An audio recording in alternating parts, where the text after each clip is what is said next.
Tech Sideline is presented by First Bank and Trust Company, the bank that puts you first. They can meet your banking and financing needs for personal, agricultural, business, commercial, mortgages, and so much more. Visit firstbank.com to learn more. Whit Babcock has retired after 12 years as Virginia Tech's athletic director. What's the reaction and what's next for Virginia Tech athletics? We have the answer on episode 483 of the Tech Sideline podcast, which starts right now.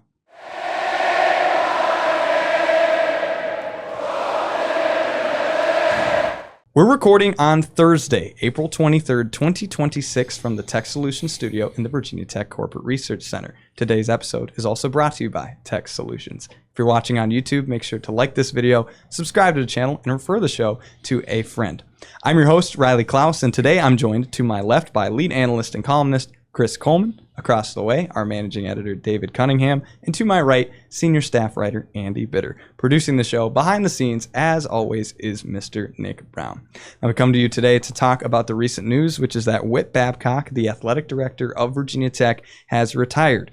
He will be transitioning to an emeritus role, which will also allow him to be a special advisor through 2029. What are the initial reactions to this news? Not surprised. When Sands announced his retirement, you knew this was coming. I mean, we've known this was coming for a while. I started writing my article about it the day before the ODU game last year. It was only a matter of when it would happen and what the final straw would be. And basically what I've heard is that the Invest to Win campaign was supposed to be rolled out. There were a number of announcements that were supposed to be made talking about the planning of how they're going to raise all that money. And then it just never happened. Like when you have a fundraiser who's never fundraised, when you have an athletic director who's never been good at communication, none of that stuff got done like it was supposed to get done. And I heard a group of big donors finally got fed up with it and sort of presented an ultimatum. And as we've seen the last few weeks, this is the result of that. Tim Sands announces his retirement. It's announced that Danny White gets promoted but will no longer be head of the Hokie Club, and they're going to hire a professional fundraiser for that role. And now Whit Babcock is going to retire at the end of the season. And that's all a result of the big donors, being unhappy. And I think it's one of those things where you hire James Franklin, and you give everybody a chance to see if they can keep up. And a few months down the line, if they show they can't keep up, you move on. And that's what's happened here. Yeah, I think as soon as Sands announced his exit, I thought that was it for Whit. I think Sands was one of his biggest allies at the university. They had worked together for the entirety of Babcock's 12-year term here. I think there was a strength between those two staying here, and once one was gone, then the other one. I think we said it a little bit earlier. It's a matter of when, not if, at this point. And you look at the restructuring, it's Sands as president, Whit is AD, the replacing. You mentioned Danny White shifting out of the Hokie Club head there into an executive AD role, but over back on the athletic side. John Boleyn, this has been planned for a while. This isn't like something they sprung at everybody. He's retiring in June. I mean, this is sea change among all the top positions at Virginia Tech. And, you put that huge investment in $230 million that we're talking about from last August. I think we said at the time, you're going to put all this money in and then keep the people in power that weren't making the most of it previously, or are you going to give new regime here a chance to work on this stuff? And I think we all kind of wondered why you would make that kind of bulk investment but then not make changes on who is operating with that money. And now we see here, what is this, August to 7-8 months, whatever it was, since that presentation. Now you're seeing the other side of this. They made wholesale changes. It's going to be a brand new look in the athletic department, and 12 years is a good run. We can't sit here and be like, I never had his chance or something like that. That's a decade plus of being around and in charge of the program. And, when you're around that long, it's probably time for a change. I think the writing has been on the wall for a while. You look at what they did with the football hire. Whit Babcock was involved, certainly, but they had a committee to hire the next football coach. And Bud Foster and Jay Pearson and Ryan McCarthy and John Rakovich, the rector, and the BOV had its hands all over that. And we've spent a lot of time here talking about how influential this Board of Visitors has been. John Rakovich as the rector. He's going to have his hand in hiring James Franklin, of course, but also hiring the next president and probably the next AD, and that BOV as well with Jay Pierce and Ryan McCarthy. But while Babcock was involved and James Franklin, of course, gave him a shout out, and that relationship I think always helped, it wasn't like they said, hey, you can go hire the next football coach, because the first two did not pan out. Justin Fuente didn't end well. Brent Pry had to be fired after 3 games into last season. So I think the writing was kind of on the wall for a while. As Chris said, just kind of a matter of when, and when everything starts to shift and Sands' timeline gets moved up, it only makes sense for all the other timelines to kind of get scrunched together. And as we've sat here and talked about, good chance we get to the end of the 2026 calendar year, and you've got in the last year, you will have hired a new football coach, a new president, a new athletic director, and there will be a trickle-down effect from the new AD being hired as well. Yeah, when you take away an athletic director's ability to hire coaches, I mean, you've really taken away huge responsibility. What are they left to be in charge of at that point? So I think, papers and stuff at a certain point, I don't know if that dynamic could exist. And certainly, with this new athletics committee, it's like, I'm curious, who does Franklin report to at Virginia Tech? When they bring in the new AD, will he report to the AD? Will it be somebody else here? Is there an understanding that Franklin is the most powerful person in the athletic department?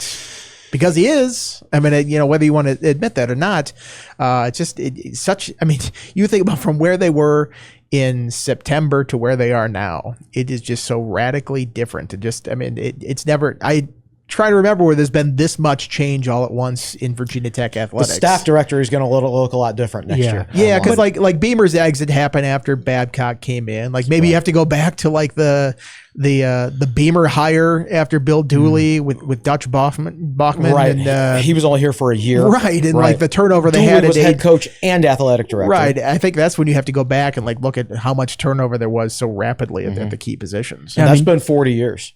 Yeah, that was 1986. I mean, you wrote in your column at Wit's End, great title by the way. Thank you.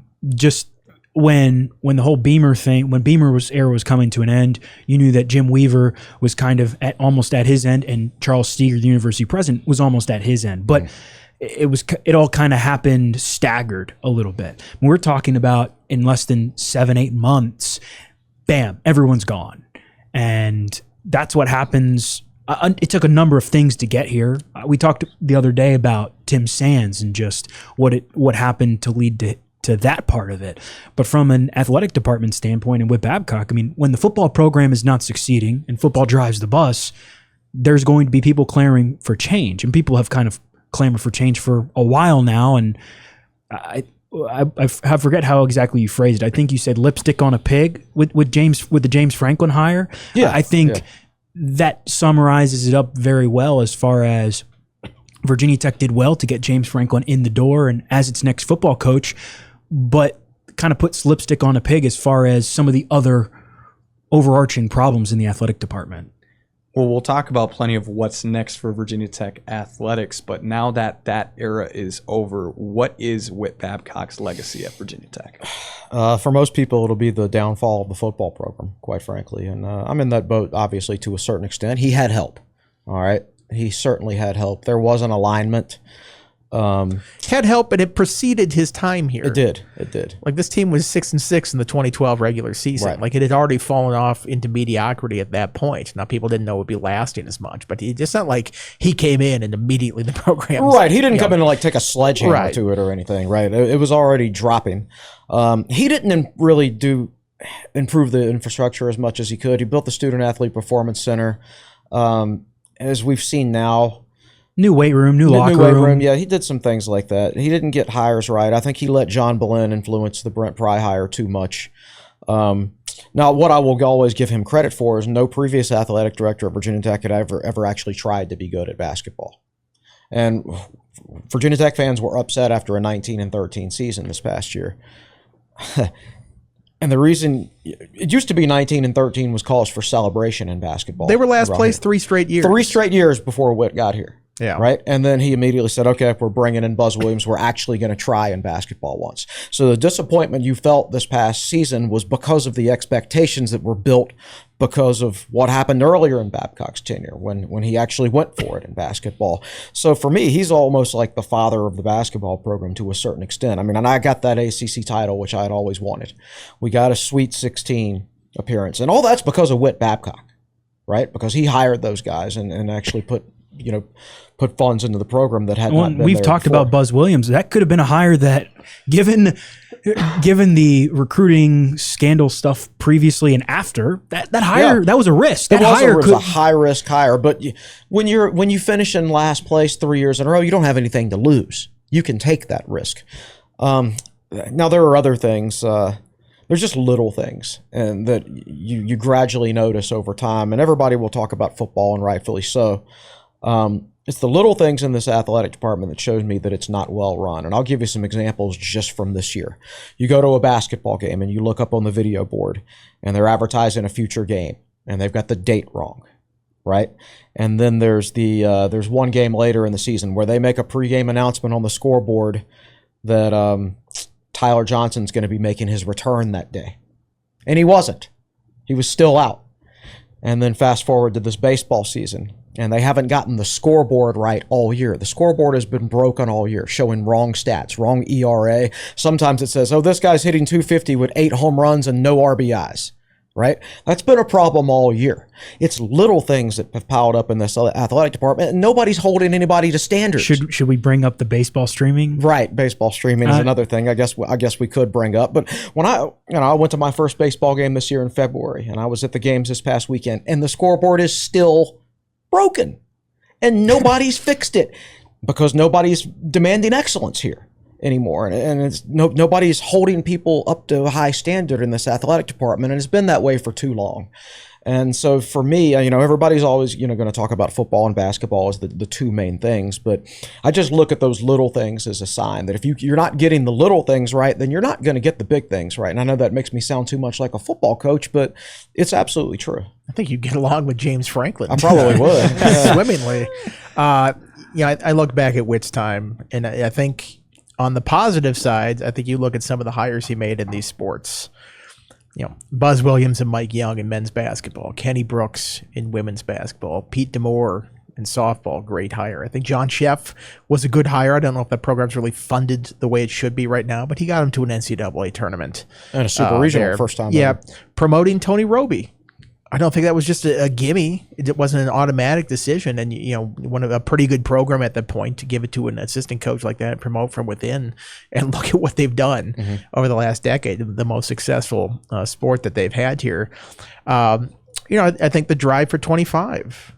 I mean, donors, the numbers were very low at that point, and they really boosted that up. Now, how much are people donating of that 25,000? That matters too, but to widen that base from what it was to where it is now, I think was critical in this athletic department. The baseball stadium. That's a fabulous place to go and watch a game now. It used to be a high school field. Yep. I mean, the best part about it was the terrace on the side, and that's still there, but now the concourse feels like an actual baseball stadium that you don't feel embarrassed about going in there with. So, by the way, I've got 3 tickets to every game this weekend if everybody would. Oh, there you go. There you go. So, and in addition, I mean, you look at the success some of those sports had, winning ACC titles and competing for some of them in other sports. That I think that is a very good legacy to have as an athletic director.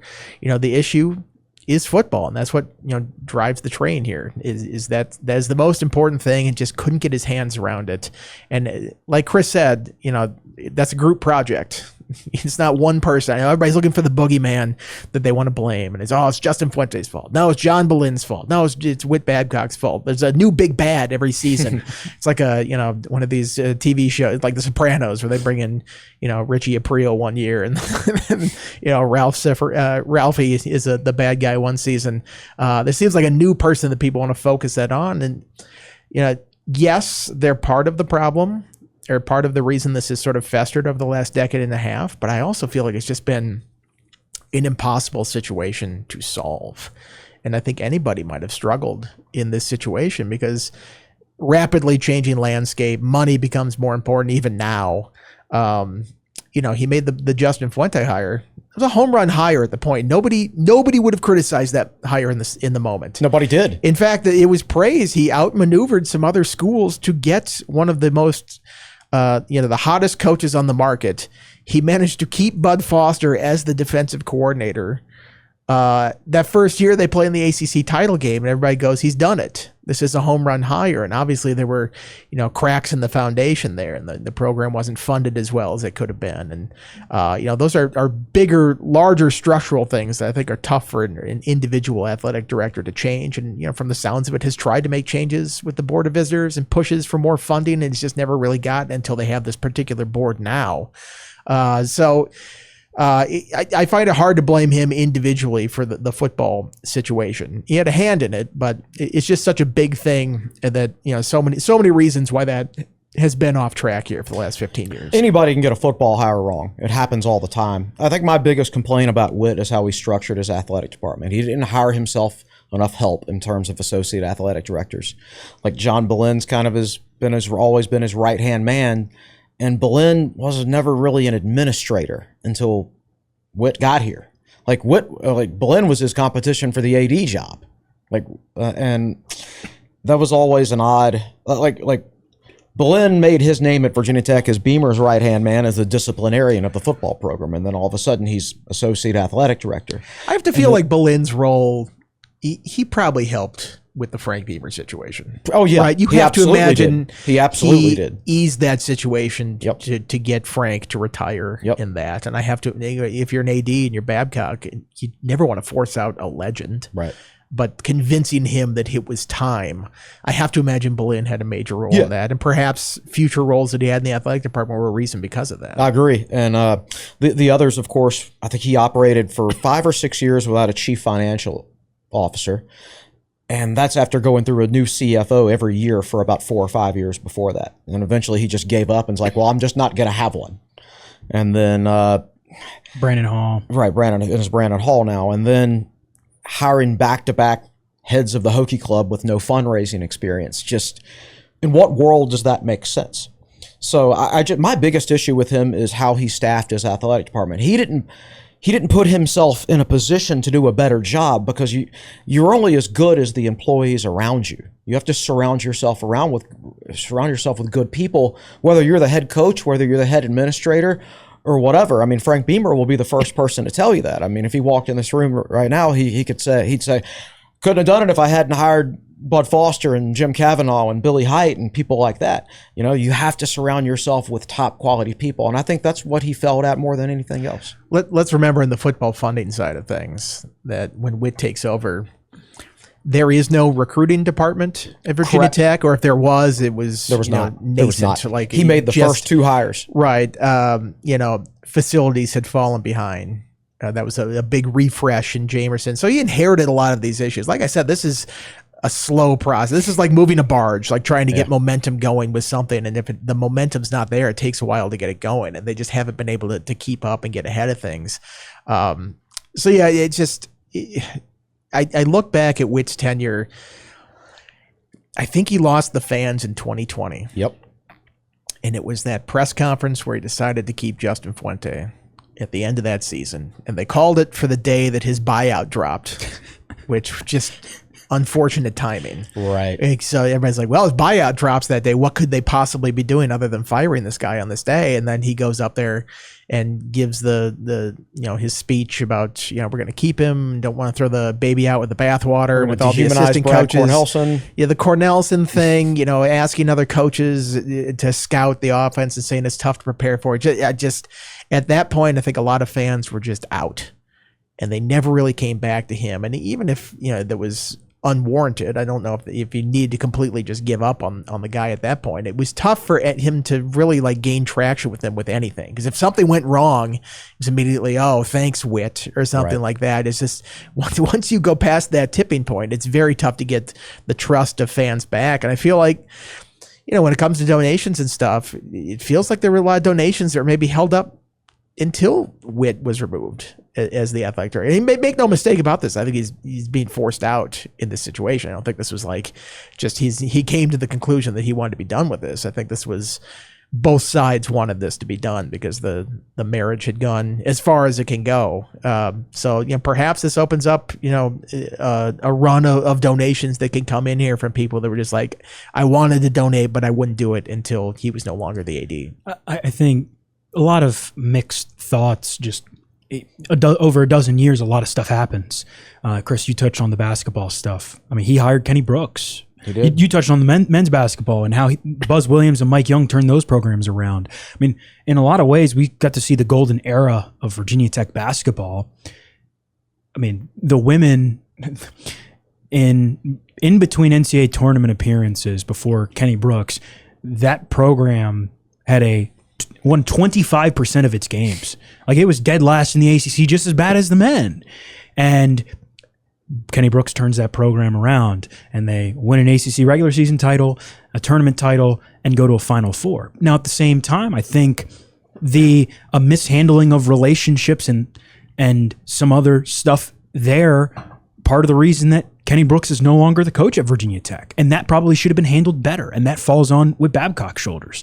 But you look at what he has done, baseball, softball, Pete Demore, John Sheff, and some of the crazy seasons that those teams have had. Think back to 2022 when both of those teams were hosting super regionals the same time.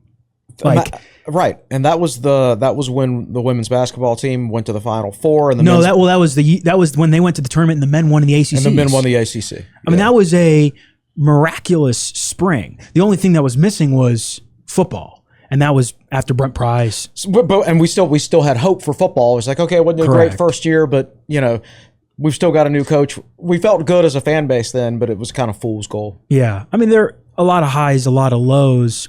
The thing I will remember more than anything is, and Chris, you touched on it, the staffing of the athletic department in so many areas. I always thought it lagged across the board, and I always felt like, and it's a small town. We're interacting with a lot of these people in the athletic department all the time, even outside of Virginia Tech stuff.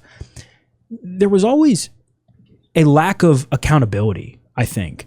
And you've got coaches currently in place that have not won anything in a long time. Maybe in sports that you could argue don't really matter, and it's worth just keeping them around. It's easier to do that than pay buyouts, than letting them go. Yeah, and having to appoint someone new. But there are a lot of people, both coaches and people just working in the athletic department, that frankly there's no accountability for their jobs. And that's a trickle-down effect. And if you don't accurately and correctly staff your athletic department and replace people that leave, you end up with no accountability. And I think that more than anything, along with how poor Whit was with communication throughout his entire time as an athletic director. I think after that Fuente press conference, it kind of turned a little bit. He used to be on Twitter all the time. Oh yeah, and would communicate with the fans a little bit in that way.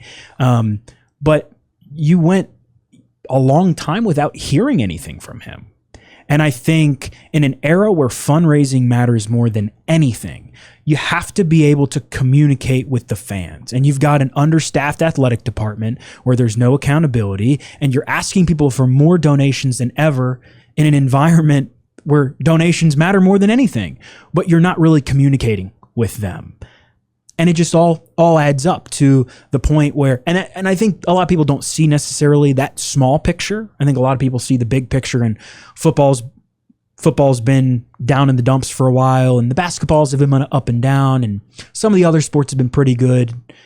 But I think for us, the people who are around the program on a daily basis, it became very obvious how much Virginia Tech athletics lacked structure behind the scenes in terms of how it operated on a day-to-day basis. And especially, Chris has talked about the Hokie Club so many times, but you have to have a main fundraiser, somebody who understands how to get that stuff done. And they haven't really had it since Bill Lanson left. And how did you phrase it earlier in your article, Chris? He kind of died on that fundraising sword. He was kind of like the bad cop. Yeah. They haven't really had anybody to lead that charge since. And that is even more important in an era now. So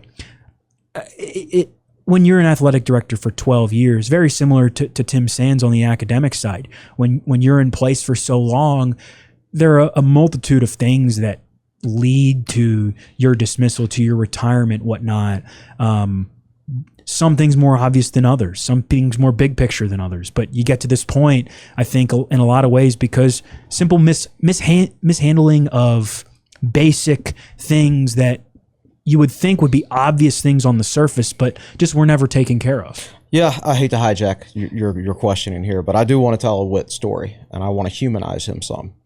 And you talked about before 2020, he was good with communicating with the fan base, was on Twitter a lot and things like that, and that's absolutely true. Do y'all remember that 2018 East Carolina game that got canceled because of the hurricane? So I have friends that are huge tailgaters, obviously, and they decided, well, we're still going to have a tailgate this week. And so they rolled to Blacksburg. Cody's got a big Bud Foster lunch pail bar that he hauls around in his truck, right? And we set it up in lot 1 and just had a nice little tailgate on Saturday morning with no football game.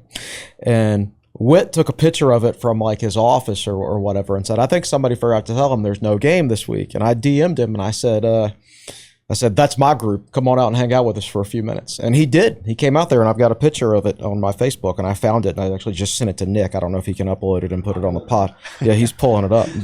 But yeah, you know, Whit used to do things like that. One of those years back in the day, whichever spring game it was that rained really, really hard, he came back, and that was back when TSL still had spring game tailgates, and he came by our tailgate and everything like that. So he was really good at that stuff.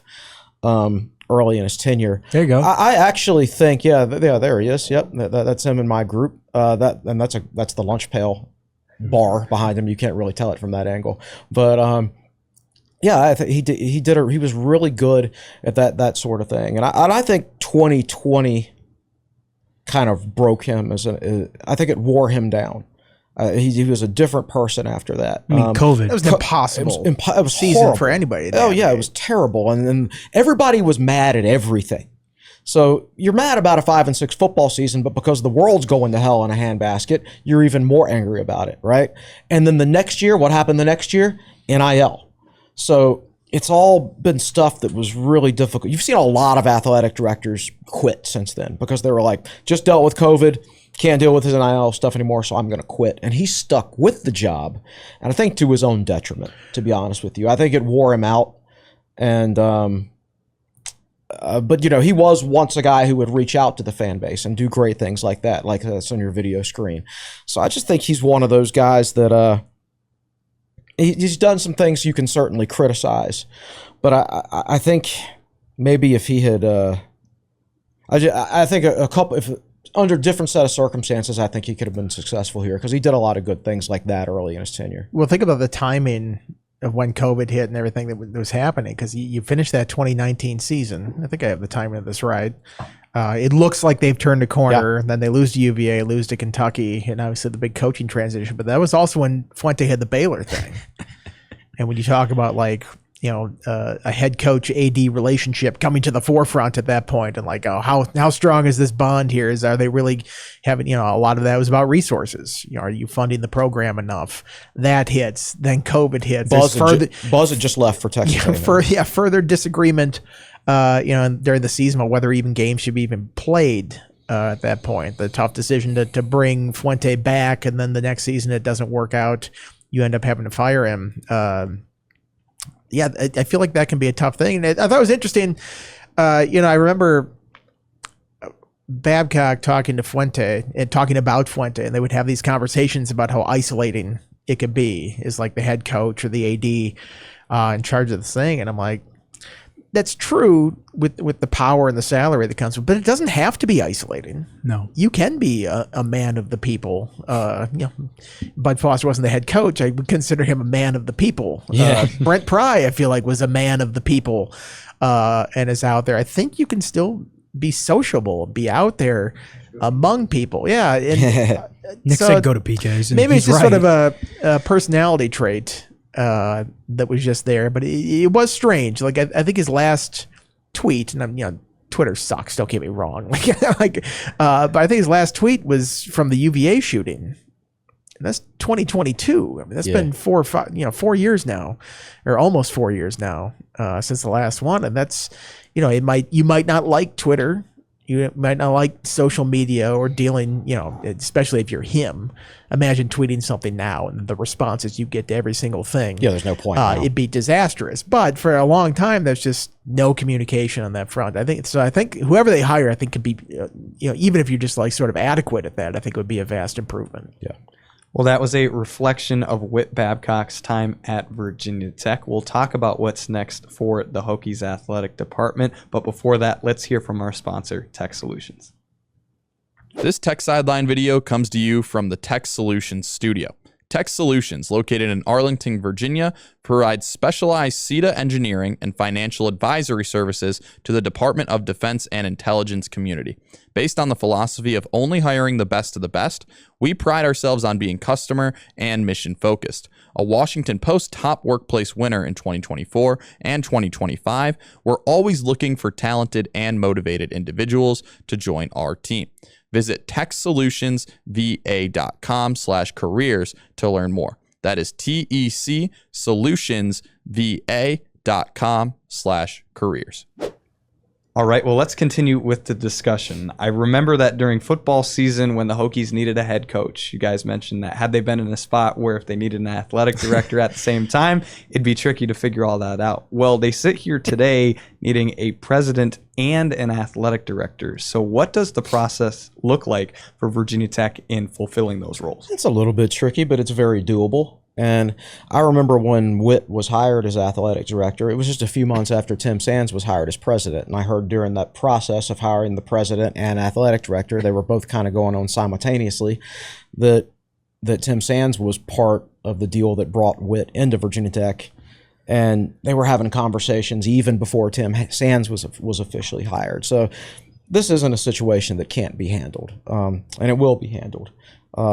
I don't know exactly what the timetable is, but I mean, it's funny. I wrote an article when Sands announced his retirement, and I'm saying, we'll get things ironed out by the end of the summer. And then a source texted me and said, it's going to be a lot quicker than that.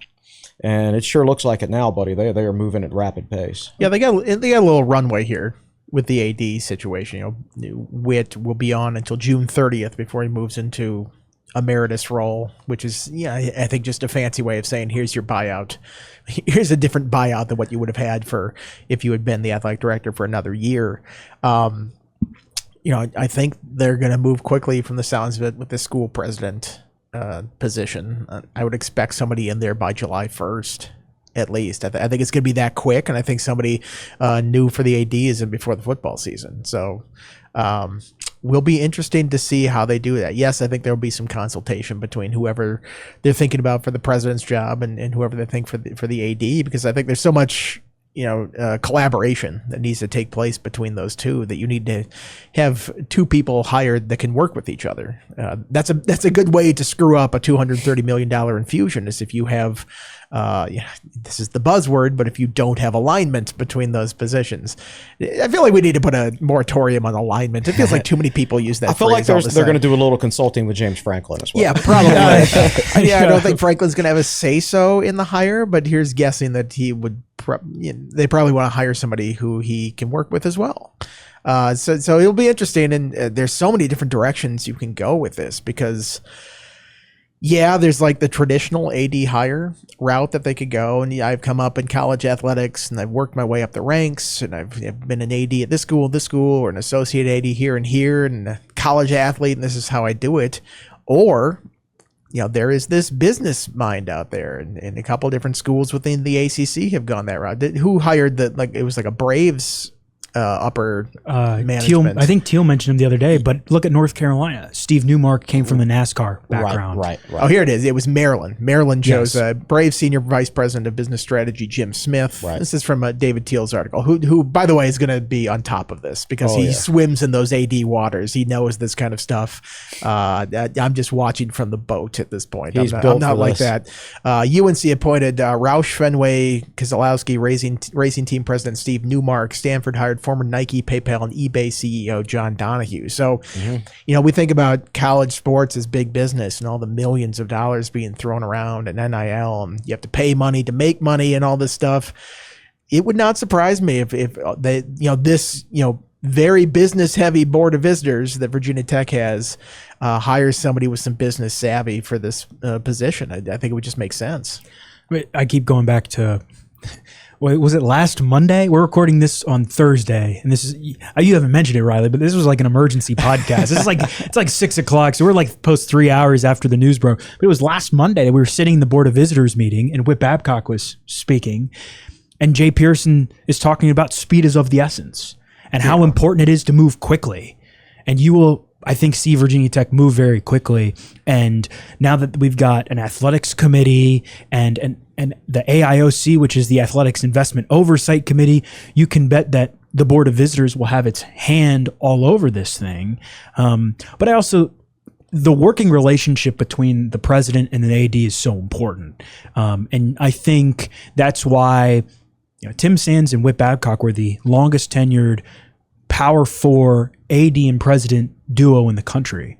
And I think them being on the same page helped them work together for so long, even through the ups and downs like COVID, a global pandemic. And you talked earlier, Chris, about just what that process was like. Having alignment during that period of time where there's so much going on and you have to furlough people and people have to tell people they have pay cuts and whatnot. I'm not saying a global pandemic's on the horizon again, but it is very crucial that those people see eye to eye and understand one another and how everybody operates. The president hire will greatly impact the AD hire, and what route they choose to take will be very intriguing, especially given the guys on the Board of Visitors that are big time donors that we've talked about and big time athletics pencil pushers. Jay Pearson, Ryan McCarthy, his term is up this summer, but Pearson's on for a bit. Talked about John Rokovich and how influential he has been, but also Mehol's back. However you pronounce his last name, Sangani. Yeah, Sangani. I mean, he is a big time donor, as we know, and Abigail Spanberger, the new governor, appointed Mehul on for an extra term along with a couple other people. If it goes obviously into July, those people will have a say on part of it as well. But some of those people have some athletics ties as well. So everyone is going to want a say, and it's very interesting. We talked about it earlier. I think Andy asked the question, like, when was the last time Virginia Tech had like all of these big positions up for grabs at the same time? It's been a really long time. Chris said maybe 40 years. So everyone's going to have an input as far as who they think should be next. And these are big time positions that do not come open very often. Like, this is just the third AD since, 1994? 97. 97. When Weaver was hired? When Weaver came in. 97? This is a position somebody holds for a very long time, and we are ideally. Some places it used to be. Some places a little more. Not so much these days. Virginia Techs are like the Pittsburgh Steelers with head football coaches. Like, they haven't had a lot of them over the last couple decades. So, but then there's other schools where it's like turnover after turnover after turnover, and those are not great situations. Ideally, like you'd like to hire somebody for 12 to 15 years. It's just tough to pull off. Yep. Yeah. And I agree totally with Andy about the potential to hire a business person as athletic director, as long as that person has as their top associate AD someone who knows how to run an athletic department and understands the college sports aspects of it and things like that. Or it could be vice versa. It could be a traditional athletic administrator in charge while hiring a bunch of really good business-minded people under the head. Could work either way, but yeah, I agree with Andy. It's not out of the realm of possibility that the hire comes out of left field and it's someone from the world of business that you wouldn't have thought of before. Well, I've talked to T a little bit on Twitter, and I will trust whatever he has to say, but it's like we're talking back and forth. It's like, should they just hire Matt Rohn from JMU? Are we going to overcomplicate this decision? Like, you could have done much worse than just hiring JMU's football coach the last couple times they've had a football coach. Jeff Bourne was a great AD was. at JMU. Matt Rohn seems to have those qualities. Played football at Virginia Tech. Is from played at Pulaski County for his hometown here, Dublin. He's from around here. Do we need to overcomplicate this? Maybe it's just that simple to do it, something like that, bring him down the road. But I don't know. We'll see what the decision makers have to say. Riley, more than anything, to Chris's point, it is imperative that the next athletic director gets those, as Whit Babcock called it, lieutenants positions correct. And there are, I think Virginia Tech has about 8 of them, but you have to get those positions right because there is so much that goes on. We talk all the time about football and basketball coaches now and how they're so stretched thin and they need general managers and whatnot.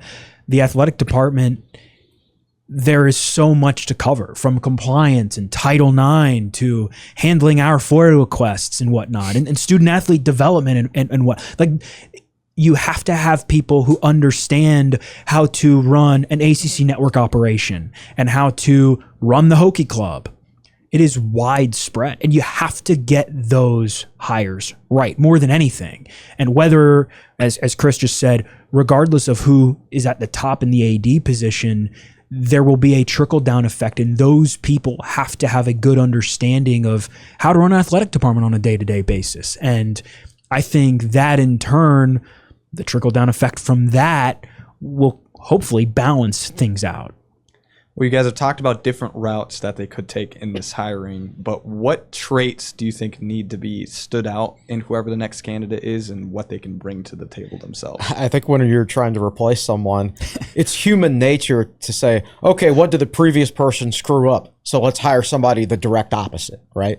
Let's hire somebody who's a great communicator, right? Let's hire someone who is proven to put together a massive organization with the right kind of departments and the right staff. Well, you look at the football coaches.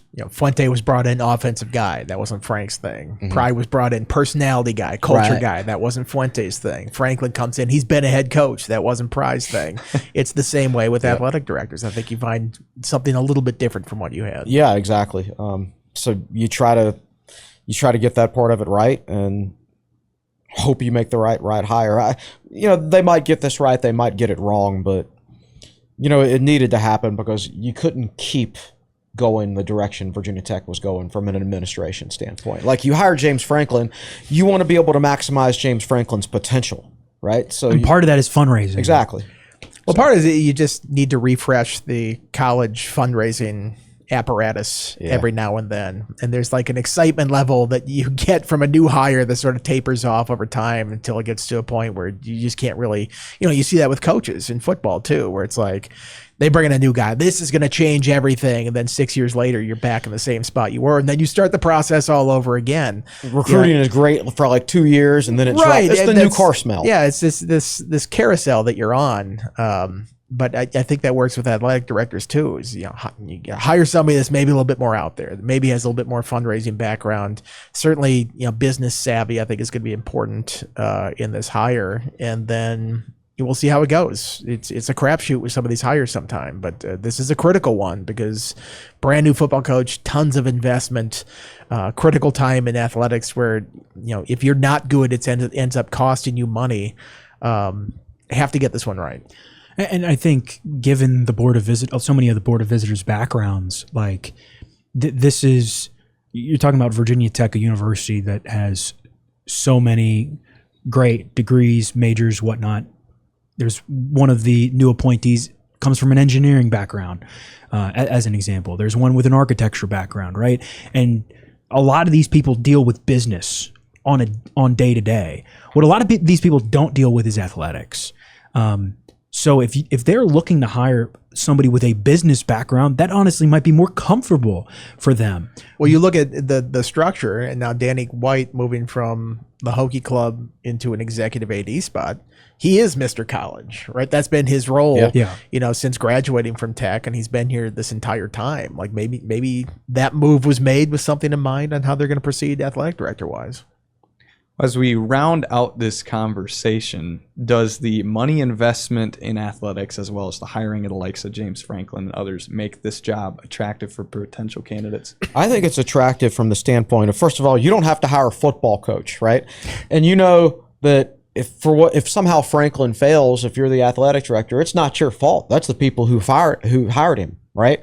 So you've already got a mulligan for a football coach failing if you're the new athletic director. Right? I think you'd be amazed at the finger pointing I know, when a coach fails. but the people in charge would not blame the new Sure. athletic for that, unless he just screws up the fundraising side of it. I think you would look at it as an opportunity. You get to rebuild an entire athletic department, which sounds like a very difficult task, which it is, but these people that are going to be applying for this job, they're driven, motivated people. They look upon that as a great challenge, one that really could really make their resume, you know? So I think when you deal with the type of personalities that get these big jobs in this, they're all driven to succeed. And I just look at it, it's a tremendous opportunity. It's a rebuilding opportunity at a major program. And I think there's a lot of people that would jump at that. I'm curious how much potential upcoming conference realignment plays into this, because think about it, like, for example, if you're an AD, like you're essentially a number 2 at an SEC or Big Ten school. If you look at this as an opportunity to, hey, I can make my mark and be an AD and try to get Virginia Tech into whatever potential realignment comes. I think this is a very attractive position. We David Teal, on talking with Teal this week was talking about how many ADs in the last couple of years have just turned over, and in terms of football coaches, presidents, ADs, there's so much change in the ACC, and I think a lot of people will see this as a great opportunity. The football coach, you could argue, is probably the hardest thing to get right, and you've got what we talked about the other day as probably a top 3, top 4 football coach in the conference at the helm. He has not coached a game yet, but you get to kind of build around that. And I think, as Andy pointed out, an opportunity to tap into untapped resources, as far as you have this $229 million fundraising plan. Now, yes, a lot of this has to come on the backs of philanthropy, but the groundwork and the blueprint sort of laid out. A new AD gets to kind of come in and draw at how they see fit. Now, there will be a lot of change, I would suspect, with the next AD, as far as, say, men's basketball doesn't fare well next year, right? You might have to hire a new men's basketball coach. Like, there are a lot of coaches that, I don't want to say the hot seat immediately flips on, but they will be judged. Correct. Per se. A new AD will judge everyone on square one, per se. That might be a good thing for some, a bad thing for some, but you have the opportunity to kind of write the script however you see fit. What's the first thing an NFL coach looks at before they take a job? Like, is the quarterback in place? Yeah. Is there a quarterback plan, or am I just going into a no-win situation? I think having a football coach in place like Franklin, high upside, obviously, I think that helps make this a more attractive option for people out there. Now, it's not without its challenges. I don't think the money problem has solved necessarily yet. And even though there's this infusion of cash into the athletic department, getting it continually year after year after year and keeping up in the NIL front is going to be a challenge. Just for a school of Virginia Tech size and its donor base, I think it's going to be a challenge against some of these other bigger schools that are out there within the ACC and beyond. Certainly when you start talking SEC and Big Ten and the kind of TV money that they rake in. I think Castle Coliseum is still going to be a problem for any AD coming in. How do you replace or refurbish or refresh that to make it, not only more of a modern facility, but something that you can actually build some revenue off of, because right now they're not. They don't have that suites, and where all the money is going to NIL now, how much can possibly go to facilities? Are you wasting that money? So that's something that's going to be very difficult to navigate for whoever the next AD is. But I think if you come in and you go, I'm not going to have to worry about. Ideally, not going to have to worry about hiring a football coach. I'm never going to speak in absolutes here for how long a coach is going to stick around. But if you don't have to worry about putting that piece in place, I think that could be very comforting to whoever's coming in. That building block is there. Now I just have to surround it with successful people and resources. Something else, they're hiring a new executive AD for advancement, overseeing the Hockey Club, and I'd be interested to know. You got to that's a joint hire between advancement and athletics. Right. How much the BOV, the new president, and the new AD will all have in terms of say on who that hire is. What if you could have a package deal? What if you found an athletic director who has a great relationship with his head of their Hockey Club or whatever, and he was a dynamite fundraiser, and you bring them both? That's not out of the realm of possibility. Yeah, I would say the only thing more challenging than having to hire a new president, a new AD, and a new head of your fundraising department would be having to hire a football coach at the same time. Right. And they've got the football coach, and they've got this new car smell, as you just talked about. But now it's, can you get the right people in the right places? And all those, they're all tied together. And that's the challenging part. Well, we certainly greatly appreciate you taking time to listen to this podcast, but you can also find some great content on techsideline.com. Already some articles up surrounding Whit Babcock's retirement. What can the viewers get from reading those, as well as what's to come on techsideline.com? I think my article on Whit, it's just a combination of things that I've basically said the last 2 or 3 years. I don't think I'm breaking new ground here because we've been talking about it for so long, but tomorrow will be a normal Friday Q&A. Yeah, we'll see what comes next. I know David and Chris were talking about all this extra free time they're going to be having now that spring I'm game. still gonna I'm going on vacation next week. I'm going to have plenty of free time. This is lovely next week. I'm still going to have free catch time. up on reading and sleeping and start a new hobby. And then, guys, you can't talk like that. The universe has a way of punishing you for stuff like this. And sure enough, the next day, 2 days later, this is when it comes out. So we'll see. Every day is an adventure. I'll have you know, I finished a book the other day, so I'm feeling real like it's really good to not have a lot on the plate. Oh wait, and I joke with you. I think in the group chat with Teal that Chris and I, we should have wished this in. We should have been like, oh, we've got nothing to do a year ago, and then maybe the hire would have this process would have started a long time ago. We got a lot of baseball, softball stuff going on, and I will say, as much as Chris and I might have jinxed things, I also blame Carter Hill a little bit, because Carter, on talking with Teal, is like, man, what are we going to talk about next week? I think we'll have plenty to talk about. Yeah.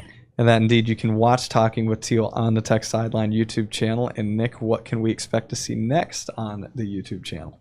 Tomorrow's the Friday Q&A, and I'm assuming a lot of those questions will be surrounding. Well, I've already written it. Whit. So Well, but one of them, yes. We'll come up with some questions, of course. We'll talk about that tomorrow. And hey, by the way, Virginia Tech men's basketball portal commitment today, and football high school commit as well. So busy day on social media. I'm sure we'll talk about that when everything else dies down. Right now, that is not that top headline. Well, that will be what's to come. Once again, mark your calendars for tomorrow, the Friday Q&A upcoming on Tech Sideline. But we, as said earlier, greatly appreciate you taking some time to listen to this podcast, episode number 483 of the Tech Sideline podcast. Make sure to like this video, subscribe to the channel, and refer the show to a friend if you haven't already. For Chris Coleman, David Cunningham, Andy Bitter, and Nick Brown behind the scenes, I'm Riley Klaus saying so long for now.